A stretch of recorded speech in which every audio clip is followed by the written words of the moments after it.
So y'all, my job schedule at my job has been kicking my arse. Okay, kicking my arse. But okay, until the money starts flowing in on the monetizations of it all, then you know it is what it is. All right. I know we probably like what 2 episodes behind, but it's okay. I ain't gone for a long time, just a short time. All right.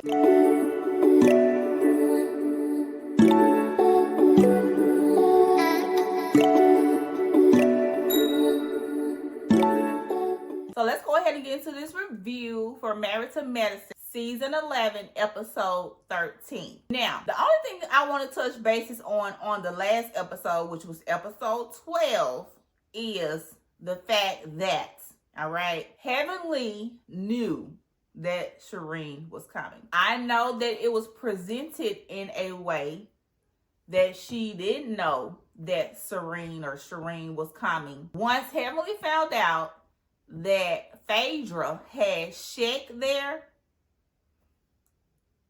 and she was dumbfounded from knowing that from not knowing that Shek was there, and that little whole scene that they had at the pool party was over with. She somewhat, how, shape, or form contacted Apollo, okay, and told Apollo, bring your wife, in so many words. You know, I ain't saying she said this verbatim, but bring your wife, okay, because Phaedra has another guy here. Maybe she knew. I'm pretty sure she didn't know that Shek and Apollo knew each other.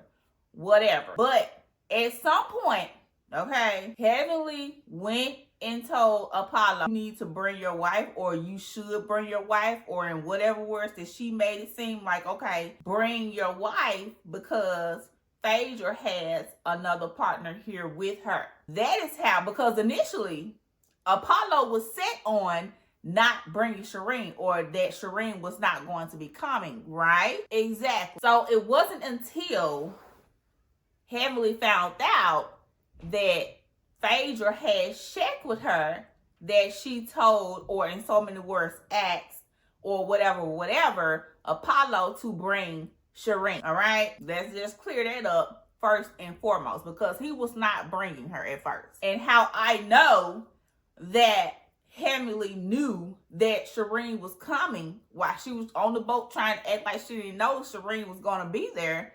Heavenly said, well, y'all, when she was on the phone with Apollo, she was like, well, we waiting on y'all. We are waiting on y'all. That was all I needed to hear to know that Heavenly knew that Shireen was going to be with Apollo, because of her natural instinct of letting him know, hey, we are waiting on y'all. And whoever missed that can go back and look at that episode 12 where she was on the phone talking to Apollo, letting him know, you know, we getting on the boat or whatever, y'all need to hurry up. And you will actually hear her say it. So she knew that Shireen was coming with Apollo, whether she want to admit it or not. Because if she did not know, her natural instinct would have been to say, well, we're waiting on you.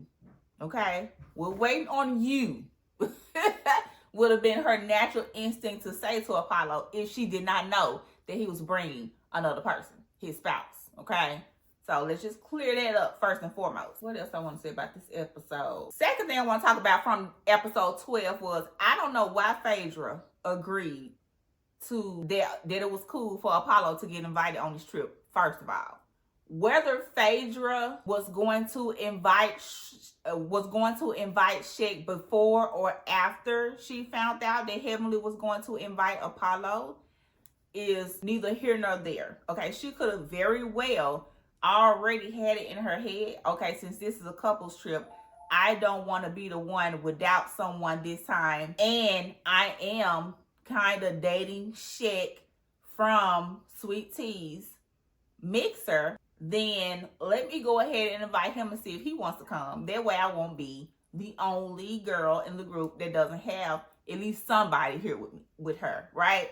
So she could have very well invited Shek way before Heavenly told her that she was going to invite, or asked her if it was okay for her to invite Apollo, okay? And she just never disclosed to Heavenly that she was going to, or that she had already invited Shek Anyway, that's neither here nor there, right? Right.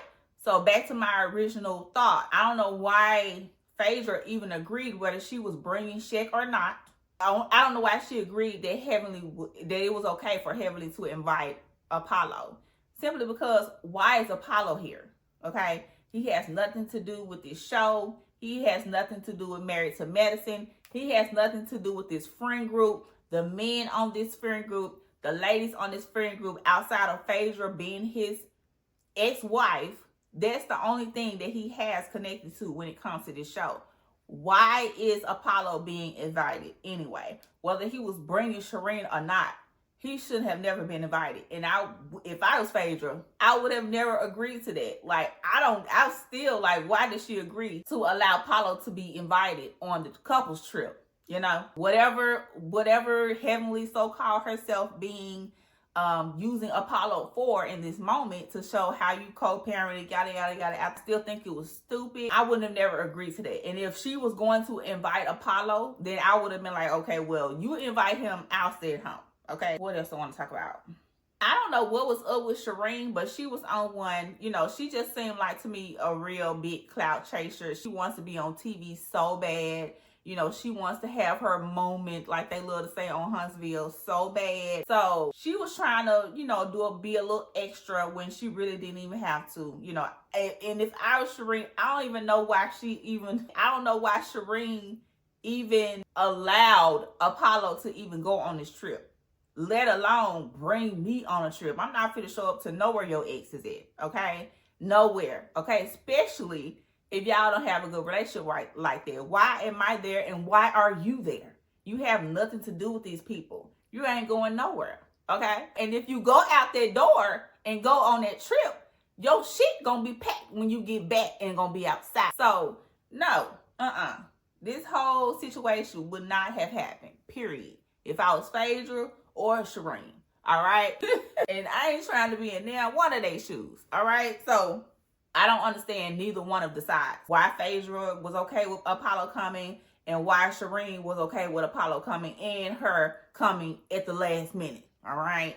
Because he was not going to bring her initially. He was not. What else? I think that was all I wanted to talk about from episode 12 outside of the whole King and Gregory almost getting into a fight if Shaq wasn't there. I agree, you know, that Gregory should have definitely apologized to Quad for speaking to her in the way that he did. I agree that Quad should also apologize to Gregory and his wife for kind of edging on the aggravation that led into this whole situation as well. I agree that King should have apologized, you know, to the whole group as well as Gregory for his action. And I feel like, and I agree that Sweet Tea should apologize as well for her actions. Everybody is responsible, all of them in this whole situation. Every last one of them are responsible for this whole situation transpiring because of whatever residual feelings that are still pending from the past, all right? Everybody should apologize. What I don't agree with is King saying that Quad can say whatever she wants to Gregory. She cannot, okay?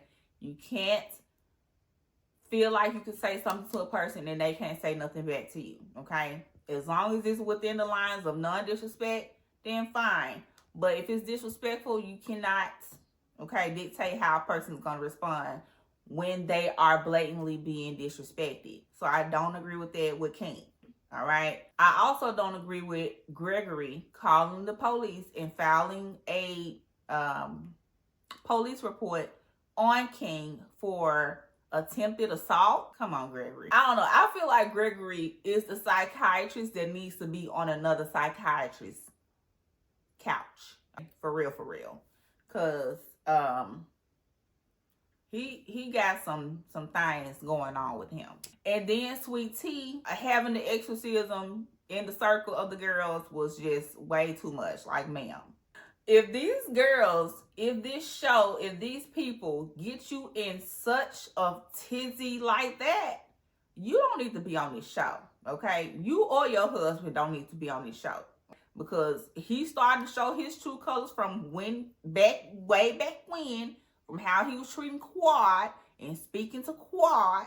Okay, now he's transferring that energy onto you. All right, and it's just not a good look for either one of y'all. And I feel like Gregory and Sweet Tea, if he don't want to continue to further mess up his whatever reputation he does get in the medical world or the medical field or whatever psychiatrist field that he's in, he might want to get out this show because his slip is showing right now. There was one more thing I want to say about that. Oh yeah. And just me personally, I don't feel like that Gregory really likes Sweet Tea like that. I'm just being honest. I really don't feel like Gregory is really into Sweet Tea like that. I feel like Sweet Tea was just one of the ones that stuck. Okay, and vice versa. I feel like Sweet Tea don't really like Gregory like that. She just loved the stability of being with a man that can take care of her. My opinion. All right, so let's move on, and we're gonna go ahead and get into episode 13. Now, I do love the Bridgerton theme that Toya is doing with their with her and Eugene's wedding anniversary. I can't wait to see how that turns out. So the first thing I want to talk about with episode 13 is the dinner with Sweet Tea, Toya, and Mimi, and Sweet Tea not wanting to really talk about the situation with the police report, Gregory, this, that, and the third. And I understand her not wanting to disclose what the police officer said to Gregory when it comes to him filing a police report against King. But her saying that's her business was kind of like very off-putting. Especially to these ladies that are trying to continue to get to know you, that's trying to keep you in the friend group, that's trying to, keep, everything alive and going and well. And I don't know, I guess it is within her right to not, want to disclose information, that's going on between her and her husband or whatever. But it was a little bit off-putting. And I feel like she's just getting the brunt of everything that Gregory is experiencing, going through, whatever, at home behind closed doors, and it's showing when she get around the friend group, because it's kind of almost like she is not open to talk. She's kind of closed off or closed down or whatever, and that's because whatever she is being told or said or talked to, how she's being confronted by Gregory within the comforts of their own home. Everything is up to Gregory. That's up to Gregory. That's up to Gregory. That's up to Gregory. Like, girl, do you have a voice in this? Okay? Like, don't let this man shut you down or shut you off from having a voice. Okay? At the end of the day, I don't care. He's your husband, not your daddy. All right? Don't let him close your mouth to the truth, and especially your own truth. If you don't agree with him, you don't agree with him, and that's okay. But, it just seemed like she's real closed off and shut down at this dinner. And the next thing I want to talk about is Gregory, Scott, and Eugene at the house talk. And it seems like Gregory is not taking responsibility for any of this. No accountability at all, okay? Like, you cannot tell a person how to act or respond after you have done or said something to them that was disrespectful. Like, whether it was disrespectful to them, their spouse, their children, whatever. He really sitting on this couch, not taking responsibility for nothing. Like, he's just totally innocent in this thing. Totally innocent. And he's not. You said what you said, and you can't dictate how King responds to how you said and what you said when you said it. So it's like, I don't know. I feel like everybody feel like Gregory getting the police involved in this whole situation is, I don't want to call the man out his name, so I won't, but y'all know what I mean. Is B made, okay? That's some B-ish, all right? Because men get into it, they get into it. Ain't no, either we gonna fight it out or we gonna argue it out or whatever, but we ain't about to get no police involved in this situation. Most men I know, all right? So, and it seems to be the same way with the men on this show. How are we getting the authorities involved? There was no hands put on you, Okay, you said what you said, and you wasn't ready for the response that you got. So now you want to call the popo because you feel like you was threatened, but you threatened him as well as his spouse, but just in a different way. Okay, the way you responded with threats is not the same way that a different man is going to respond to threats when it comes to their spouse or themselves, right? So, and then him sitting up here playing this recording, or this video of him making a song about the whole situation, and the fact that Sweet Tea even recorded this. Somebody please go check on Gregory's mental, because something ain't right. Something ain't right, baby. Something going on in that head, okay, of Gregory. He ain't all the way right upstairs, I'm telling you. And maybe that's just his own way of releasing whatever it is he needs to release, but still check on him, because there was a mess and a fool, all right? And I'm glad that Scott and Eugene were able to actually tell Gregory how they feel, how they felt, and their truth in the situation, and then sugarcoat and beat around the bush about the situation when it comes to how they personally felt. Okay, I'm glad that they did not do that, and they actually sat there and told him to his face, you know, we're men, of course we're gonna, you know, spats here and there possibly, but I'm just not a cop caller. I'm not gonna call the police on another black man because of something that I said to him and how I said it to him, and bloppity bloppity blue. You know, so, and then Gregory's response saying that we grown now, we not at the playground. What? How did that even connect with the playground and being grown? Make that shit make sense. That had nothing to do with being grown versus being on the playground and being kids, okay? It's check on him. His mental is not all the way there, I'm telling you. That does not equate to that, all right? It does not. And you're well within your own rights to call the police if that's what you want to do, if that's your thing. But he didn't put his hands on you, okay? He just responded in a way that you weren't expecting him to. And that's what you mad at. Because he kind of sunned you in front of the world on the show. Baby, I don't see how Sweet Tea do it, okay? Gregory would get on my effing nerves. Literally. No. Absolutely not. No, thank you. Now, I'm glad that Quad got the girls together, you know, at her home in the backyard, had some drinks, had some food, all of the things. I'm also glad to see that there was no arguing. There was no back and forth. Nobody got mad. Nobody stormed off. Nobody was called the B word. Everybody was good. Everybody is coming together. I do like that Toya expressed herself the way she expressed herself to Quad. That was beautiful. And I love that at the end of all of it, they gave each other a group hug. I love it. I love to see it. I like when these girls are genuinely having fun together, okay, and having just girl time together and genuine fun together, and not arguing, fighting, fuss, okay? I love to see the fun with the girls, all right? Even when it's just, it ain't gotta be like all fun.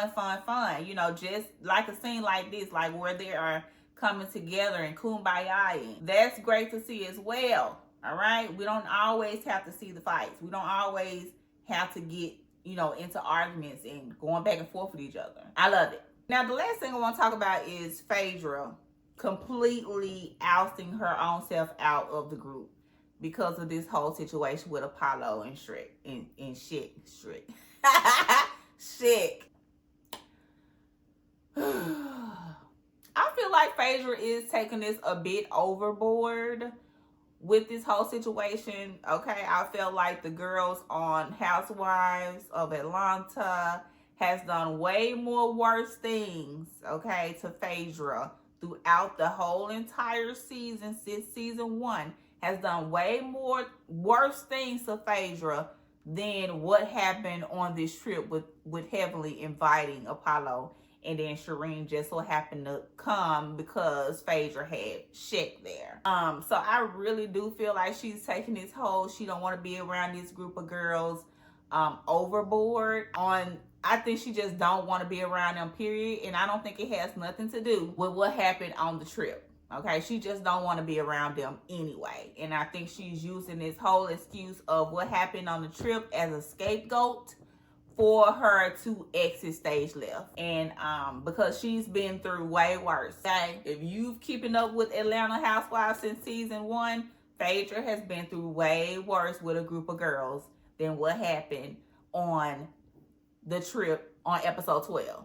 So I just think she's using this as an excuse or a scapegoat to get out of the group and going on about her business, because she just don't want to be around these group of girls anyway. She really want to be back on Housewives of Atlanta. Okay, so but that's it on that. All right, y'all make sure y'all let me know in the comments what y'all thoughts. Okay, make sure you like, comment, and subscribe to the channel, and I will talk to y'all on the next episode. Hopefully I can stay on task with my new schedule, get some organization going on. All right.